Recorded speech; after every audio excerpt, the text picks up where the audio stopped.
Bienvenidos a Moneycasters. Este es un podcast donde hablamos de temas cotidianos de finanzas.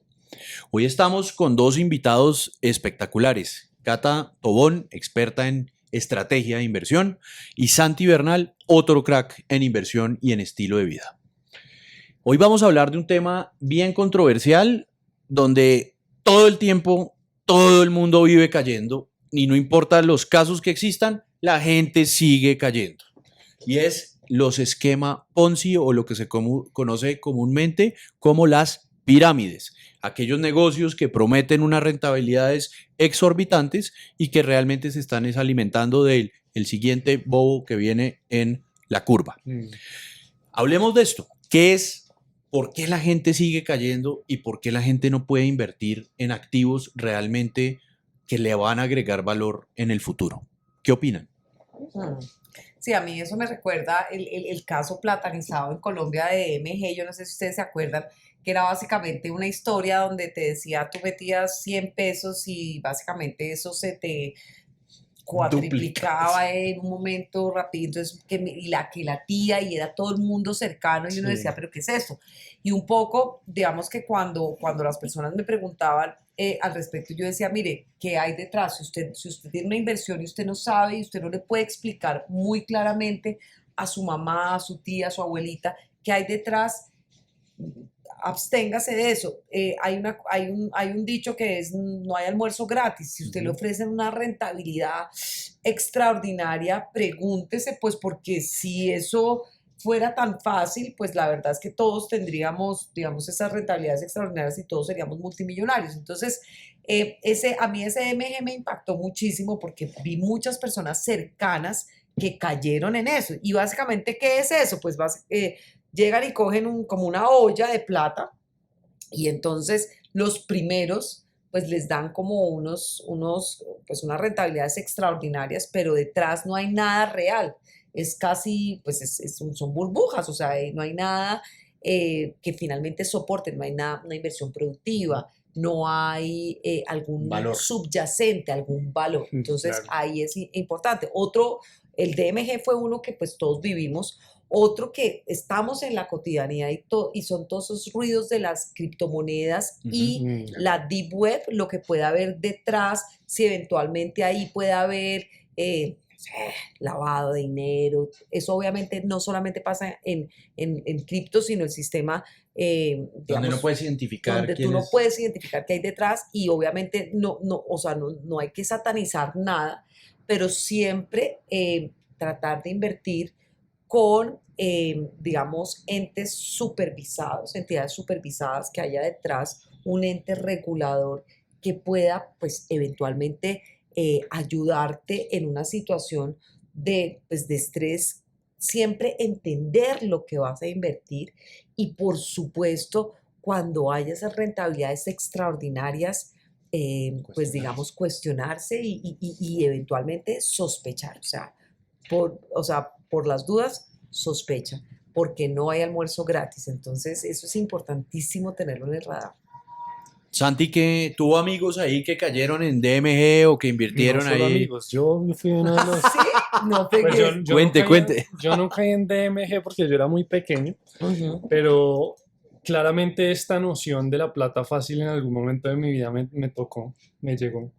Y yo fui, a ver, era una estafa piramidal que era como con un curso de trading, que eso también está pegadísimo. Y lo primero que hay que decir es que es imposible saber la rentabilidad de un activo financiero, ¿cierto? O sea, proyectarla es imposible y por eso nosotros siempre hacemos el disclaimer de que estas no son rentabilidades proyectadas. Y lo que pasa es que me pasó eso, que me llamaron y estos gurús que se ponen en la tarima y hablan súper bonito y romántico, y estas personas ignoran la ley de la gravedad, y tú cuando estás en el quinto piso te dicen, bótate, y te botas y te estrellas contra el piso y luego te dicen, no, es que no te botaste como yo decía, es que era mi método, no sé qué. Y yo caí en uno de estos cursos de trading, no fue mucho porque estaba en la universidad y mi capital era supremamente reducido, pero cuando lo hice sí me quedaron varias conclusiones importantes. La primera es que la rentabilidad es imposible de determinar, la plata fácil se va. Y segundo, era absolutamente multitudinario estos eventos, o sea, eran miles de personas que estaban escuchando a este gurú, que la verdad no me acuerdo cómo se llama, creo que lo que hacen es que tienen un nombre X, cuando se descubre el rollo, entonces se cambian el nombre y se cambian el nombre y se cambian el nombre, entonces pues es un tema reputacional, ¿cierto? Pero entonces el negocio está más vivo que nunca y en Colombia lo que tú decías al principio es un tema ya de moda, ¿no? Que la gente de verdad cree No que aprenden y vuelven y y no caen y aprenden y vuelven. entonces se inventan un producto de maquillaje, entonces ya hay un producto físico detrás, pero es la misma historia. Entonces, lo que Cata decía ahorita, mi primera red flag es que me digan una rentabilidad eh, fija, digamos, pues en productos que no tienen rentabilidad fija. Segundo, que hablen así como tan fácil la cosa. El mundo de la inversión tras bambalinas, o sea, lo que nosotros hacemos en la mesa de dinero no es tan sencillo como soplar y hacer botellas, ¿cierto? Entonces yo tengo varias red flags, bueno, a medida de que avance la conversación vamos a votarlos. ¿Cómo distinguen ustedes un esquema Ponzi de un activo en donde vale la pena invertir? ¿Qué le dirían ustedes a alguien que le ofrecen una oportunidad de negocio, le ponen un modelo para obtener una rentabilidad y dónde debe poner el ojo esa Mm. persona? Pues yo digamos que hablaría de un tema técnico, pero pues ya lo platanizo, que es la relación riesgo-retorno. Todo inversionista siempre, cuando tú vas a invertir, tú no solamente estás buscando pues una rentabilidad, sino tú estás buscando administrar un riesgo, digamos, asociado a esa rentabilidad que estás buscando tu producto. Entonces, normalmente, entre más riesgo, en principio, el retorno debe ser mayor. Entonces, aquí volvemos otra vez a ese tema de la personalidad. Si tienes un sesgo que tú eres, digamos, a ti, o eres muy arriesgado, o de golpe no estás dispuesto a asumir muchos riesgos, si te dan un producto que en principio te ofrece una rentabilidad demasiado alta, entonces lo primero es, tienes que comparar con rentabilidades de productos homogéneos en el mercado. Segundo, ¿qué riesgo hay detrás de eso? Porque es que, vuelvo y reitero, no hay almuerzo gratis. Entonces, si te están ofreciendo una rentabilidad del 35, 40%, ¿qué hay detrás? Esa rentabilidad, en el caso, digamos, en el escenario favorable puede ser 40, pero el escenario desfavorable, ¿qué implicaciones tiene? Entonces, pensar en eso. Entonces, lo más importante es cuáles son los riesgos que yo estoy incurriendo a la hora de invertir en ese producto que luce tan espectacular. Importantísimo, ¿quién es el gestor? Entonces, cuando nosotros estamos analizando, digamos que inversiones, entonces lo primero es que cada portafolio pues tiene unas características, una política de inversión donde pues se aceptan o no se aceptan pues digamos ciertos productos pues porque hace parte un poco del perfil del portafolio. Entonces, cuando tú eres un inversionista, pues finalmente tienes que ver cuál es el track record de ese gestor que te está ofreciendo ese producto financiero. Entonces, pues lo que pasa, por ejemplo, en esos esquemas es que se habla muy bonito y todo, pero pues o sea, ¿qué hay detrás de eso? Y qué entidad de regulación está regulando a ese gestor, ¿no? Entonces, importantísimo, ¿qué hay detrás? ¿Cuál es el riesgo que estás, digamos, incurriendo al invertir en ese producto? Y obviamente, ¿cuál es el órgano de supervisión que hay detrás? Entonces, en un banco, pues está la superintendencia bancaria, Financiera. la superintendencia financiera, digamos, en un producto, digamos, tradicional, pues está una superintendencia detrás. Si es un producto internacional, pues está el supervisor internacional. Entonces, en conclusión, siempre también buscar esos productos que tengan un ente regulador que te pueda proteger. Y eso para mí es clave. Que las rentabilidades de golpe no son tan chéveres en los sistemas tradicionales y demás, no son tan chéveres seguramente porque están asumiendo menos riesgo.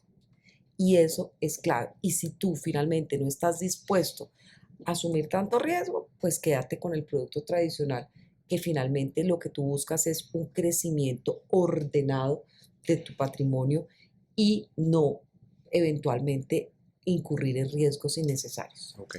Santi, una pregunta relacionada con esto y relacionado con algo que me pasó a mí. Yo tuve precauciones. Yo invertí en organismos que tienen regulación financiera y que están supervisados por la Superintendencia Financiera. Y caí en Interbolsa y en proyectar valores. Madre, y uno dice, no, pues es que esto está dentro de... Ahí uno, ¿qué hace?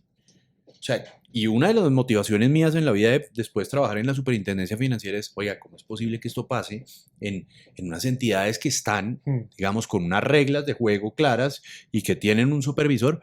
Pero entonces, ¿qué más, qué adicional debe ver un inversionista, incluso con jugadores que están jugando dentro de las reglas de juego correctas? Sí. Bueno, ahí sí yo metería un poquito la cuchara en, en una tendencia que es a lo que me dedico hoy en día, que son las inversiones ASG. Digamos que no voy a entrar en detalles sobre qué significa ASG, pero me voy a centrar en la parte de la G, que significa gobierno corporativo. ¿Y qué pasa? El gobierno o la gobernanza es esa estructura organizacional como está administrada una empresa. Entonces, ¿qué pasa? En los últimos 5 años, todos los, digamos, administradores de activos, pues estamos de a poquito empezando a incluir criterios ASG en nuestra toma de decisiones de inversión. Entonces, aparte de todas las red flags que acaba de decir Cata, que esté regulado todo, pues este tipo de cosas puede pasar. Entonces, ¿qué pasa? Pues si hay un organismo interno que se encargue por velar estos conflictos de interés, que se encargue por relacionarse con temas controversiales, que se siente con emisores a preguntarles, bueno, ¿ustedes qué están haciendo con la plata de la gente? A mí eso me da un poco más de seguridad. Obviamente el camino es mucho más largo y no faltan las manzanas podridas en el sector financiero. Pero entonces, pues hay un montón de red flags que uno puede levantar, y una de esas pues es la regulación. La regulación claramente es nuestra primera línea de defensa como consumidores, y segundo pues que internamente pues se estén incluyendo estos criterios ASG dentro de la toma de decisiones. Entonces eso de cierta forma nos da la idea que allá hay una junta directiva que es auditada, que la vigilan, que hay un comité, que todo el rollo. Entonces como que eso da un poquito más de tranquilidad, pero como te pasó a ti, le puede pasar a cualquier persona, y eso hay que tener un ojo un poco más clínico a la hora de invertir. Buenísimo, clarísimo. ¿Qué opinan de un caso que ha sonado mucho últimamente y que tiene que ver con un edificio acá cerca que tenemos de WeWork? No sé si han oído. Y es una empresa que con un modelo de negocio que iba a revolucionar la manera en que todo el mundo trabajaba y todo el mundo se va a salir de las oficinas y va a llegar a trabajar a unos edificios espectaculares donde tienes todo lo que necesitas para trabajar, y ese modelo se replica por todo el planeta, y hay un fondo que se llama SoftBank que le crea el modelo, invierte en él, y después de todo esto y suben las tasas de interés y nos damos cuenta que había una historia supremamente inflada, un cuento fantasioso, pero que si tú vas a poner eso en un análisis financiero básico, pues los ingresos nunca van a compensar los gastos y es un negocio que no es viable. ¿Cómo se debe cuidar un inversionista frente a empresas que están en bolsa, cumplen todos los requisitos, están con toda la información? ¿Qué precauciones le darían ustedes a un inversionista que está buscando como esa receta mágica, ese nuevo gran unicornio que va a revolucionar el mundo? Bueno, yo partiría un poco de la historia de las burbujas, ¿no? Las burbujas financieras, digamos, donde empresas reguladas, todo, se explotan, las hemos repetido una y otra vez a lo largo de la historia, ¿no? ¿Y por qué se dan esas burbujas? Pues también muchas veces en ciclos donde pues, los bancos centrales hacen mucha emisión, o sea, desde la política monetaria contribuye a todo ese proceso digamos, generación de esa burbuja. Entonces, entender que hay un concepto que se llama burbujas. Burbujas básicamente son precios artificiales que no responden al verdadero valor del activo. Entonces, entender eso y cuando uno lo tiene claro, entiende que hay veces, y a lo largo de la historia han estallado esas burbujas, hay veces que se mantienen durante más tiempo y ya las creemos, las vemos como si no fueran burbujas y hacemos parte de eso. Entonces, yo vuelvo y reitero, siempre desconfiar de retornos que son extremadamente Fuera de la media. fuera de esa media, exacto. Cuando tú ya ves un retorno que tú dices, oiga, esto puede ser una empresa zombie, es decir, hay mucha liquidez en el mundo, le están metiendo, todo el mundo está líquido porque los bancos centrales no han hecho sino emitir, y estos tipos captan y captan, pues digamos, es como lo que se denomina ese cash burnout, o sea, captan mucho cash y lo queman, pero el negocio como tal operativamente no está generando valor. Entonces, y eso termina siendo una empresa zombie porque es muy líquida, muchos inversionistas le meten plata, pero el negocio como tal no es sostenible a lo largo del tiempo. Entonces, cuando se acaba ese paparrico que le está metiendo plata, pues finalmente ese negocio desaparece, está lleno de deudas, se metió en una burbuja y se desinfla, y eso es lo que se denomina empresas zombies. Entonces, yo lo que diría es, para evitar eso, desconfíen de retornos muy altos, siempre vayan, o sea, qué pereza y todo, pero vayan a los números. ¿De dónde viene? ¿Cuál es el subyacente que yo estoy invirtiendo? ¿Esto cuántos ingresos regenera? ¿Qué tan apalancado? ¿Qué tanta deuda tiene este negocio? ¿Qué más? O sea, hay gente que le da pereza, pero no le da pereza. O sea, finalmente es su plata, son sus objetivos, es su presente y su futuro financiero. Y a eso hay que dedicarle tiempo, porque no hay almuerzo gratis. Nada es gratis en la vida. Sí. Santi, Complementaría rápido lo que dice Cata, y es que ella mencionó algo que es clave y es activo subyacente, y eso puede sonar bastante técnico si uno nunca lo ha escuchado. Entonces voy a aterrizarlo rápido. Entonces, un activo subyacente, imagínense que es, digamos, ese objeto invertible de un instrumento financiero. Entonces, si yo quisiera invertir en una acción de oro, pues el activo subyacente sería el oro, digamos, el lingote de oro. Lo mismo pasa con el petróleo, entonces el activo subyacente es el petróleo. Entonces, ¿qué pasa? Muchas de estas estafas surgen porque los instrumentos financieros no tienen un activo subyacente. Un ejemplo que se me viene a la cabeza, no soy un experto ni quiero satanizarlo, porque sé que puede que haya valor, pero son las criptos. Las criptomonedas no tienen un activo subyacente ahí, es decir, si tú compras una moneda de Bitcoin, de lo que sea, pues realmente no hay algo en lo que estés invirtiendo, ¿cierto? Estás invirtiendo como en una especulación, y tu inversión depende de que otro te la compre un poquito más cara, pero entonces no hay como un fundamental dentro del Bitcoin que te respalde a ti la decisión. Entonces, sumado a todas las red flags que ya hemos dicho, yo me inclino más por invertir en instrumentos que ya tengan activos subyacentes. Un ejemplo son los ETFs, que son estos fondos con un montón de acciones adentro. Pues esas acciones tienen una naturaleza, invierten en tecnología, invierten en minería, en transporte, en lo que sea, pero hay algo en lo que usted está invirtiendo, ¿cierto? Ese es el concepto. Y yo ahí voy a complementar muy rápido con una analogía. Digamos que cuando tú ves una casa divina, tú vas a comprar casa y vas a, digamos, invertir, pues es la casa donde vas a vivir. Tú cuando compras casa, ¿qué ves? Tú empiezas y vas, cómo funcionan los baños, si la tubería la cambiaron, qué hay dentro de esa casa. O sea, tú no te fijas solamente que la casa esté pintadita y brillante. Tú te vas dentro de hasta, o sea, lo más oscuro de la casa para entender cuáles son esos cimientos. Cuando vas a hacer una inversión, pues te vas hasta lo más oscuro que hay detrás.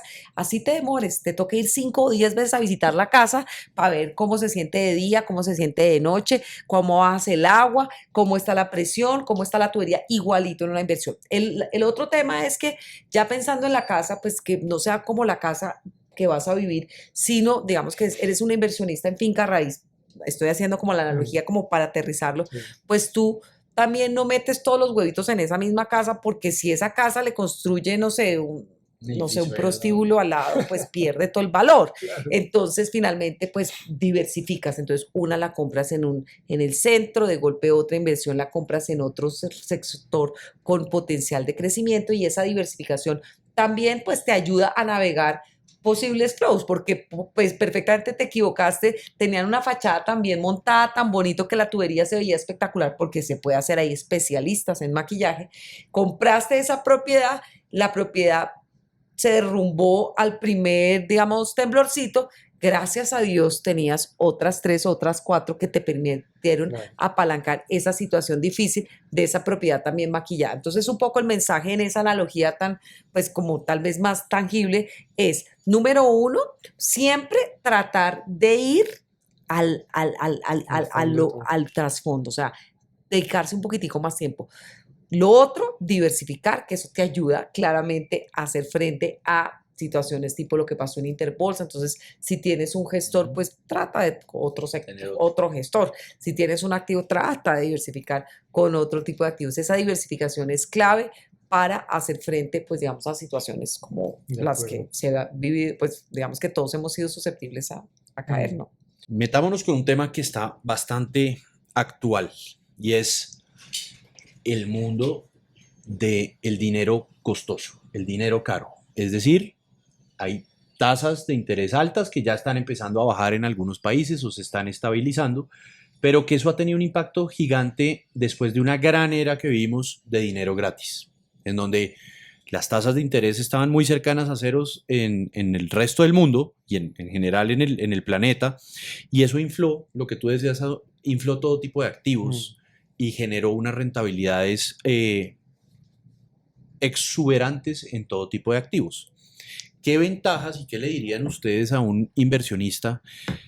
Yo siento que un mundo con tasas de interés más altas, como lo que estamos viendo, más normalizadas frente a lo exótico que fue una década de dinero gratis, ¿qué ventajas tiene un mundo más real que está contrarrestado por esas tasas de interés más altas? ¿Y cómo esto le impacta en su día a día como inversionista?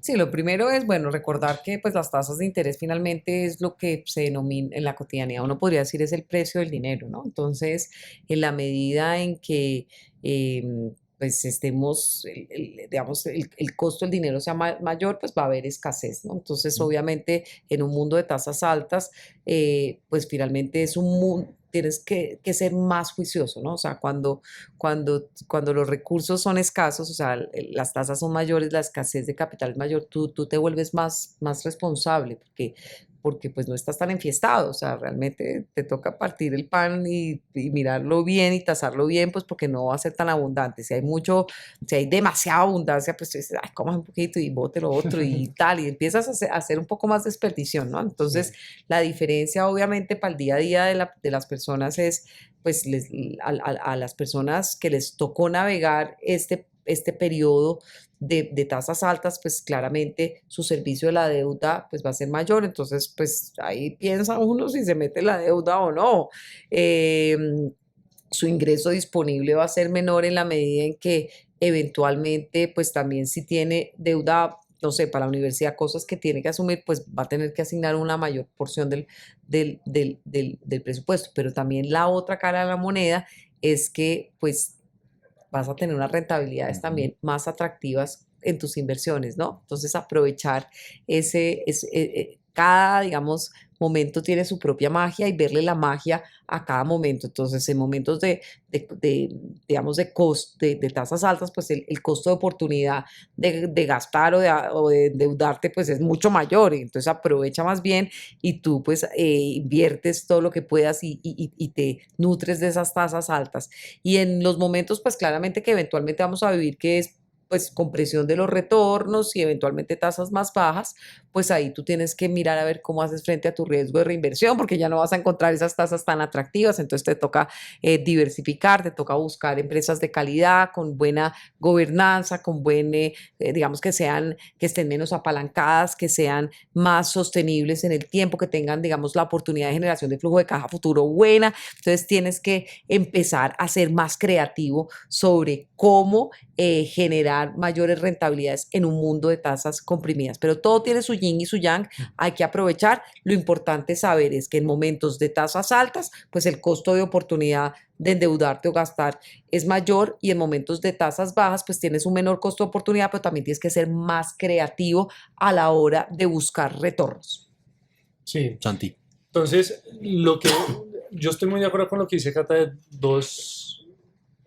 las dos caras de la moneda. Entonces, digamos que desde las finanzas personales, pues obviamente es una apretada de cinturón brava, pero desde la cara del inversionista, pues es fantástico. Entonces, hay un libro que es de Howard Marks que se llama Mastering the Market Cycle o Dominando el ciclo de mercado. Y esto es muy importante para los inversionistas porque hay un ciclo de mercado y hay oportunidades en cada etapa del ciclo. Entonces, lo que decía Howard Marks era que, bueno, hay 4, digamos, etapas de un ciclo económico que van desde recesión hasta auge económico. Digamos que en el intermedio pasan cosas.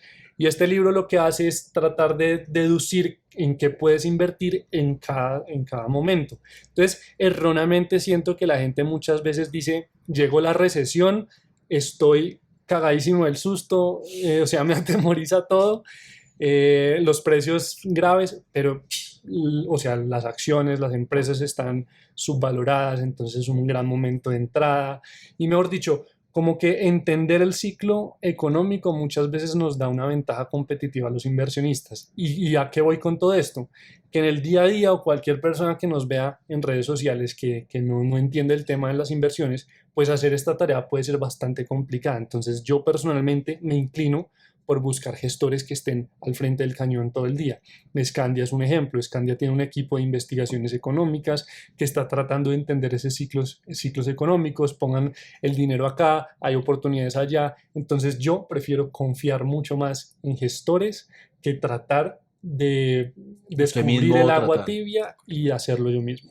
Buenísimo. Bueno, hemos llegado al final de este podcast y voy a hacer un resumen de lo que hemos hablado acá dentro de las limitaciones de un recuerdo humano.